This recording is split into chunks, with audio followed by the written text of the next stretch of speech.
நீதிபதி கிட்ட எல்லாமே சொல்லிட்டோம். இது போன்ற அடுத்து தமிழ்நாட்டுல எங்கேயுமே காவல்துறையெல்லாம் நடக்கக்கூடாது. தனிப்படை காவலர் வந்து கூட்டு போயிட்டு இந்த மாதிரி அவனை விசாரிச்சு அடிச்சு கேட்டாங்க.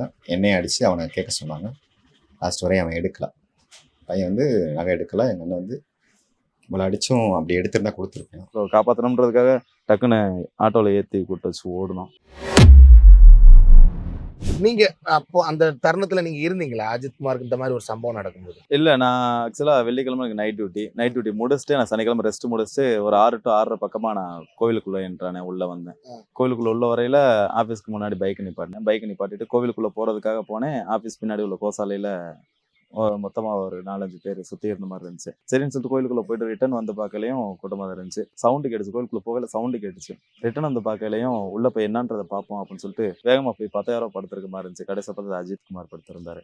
மயங்க நிலையில் இருந்திருந்தாரு. எங்களுக்கு அவரை என்னன்னு தெரியல, எதுன்னு தெரியல. டக்குன்னு தூக்கி நான் கொண்டு போய் ஆட்டோவில் ஏற்றுறோம்.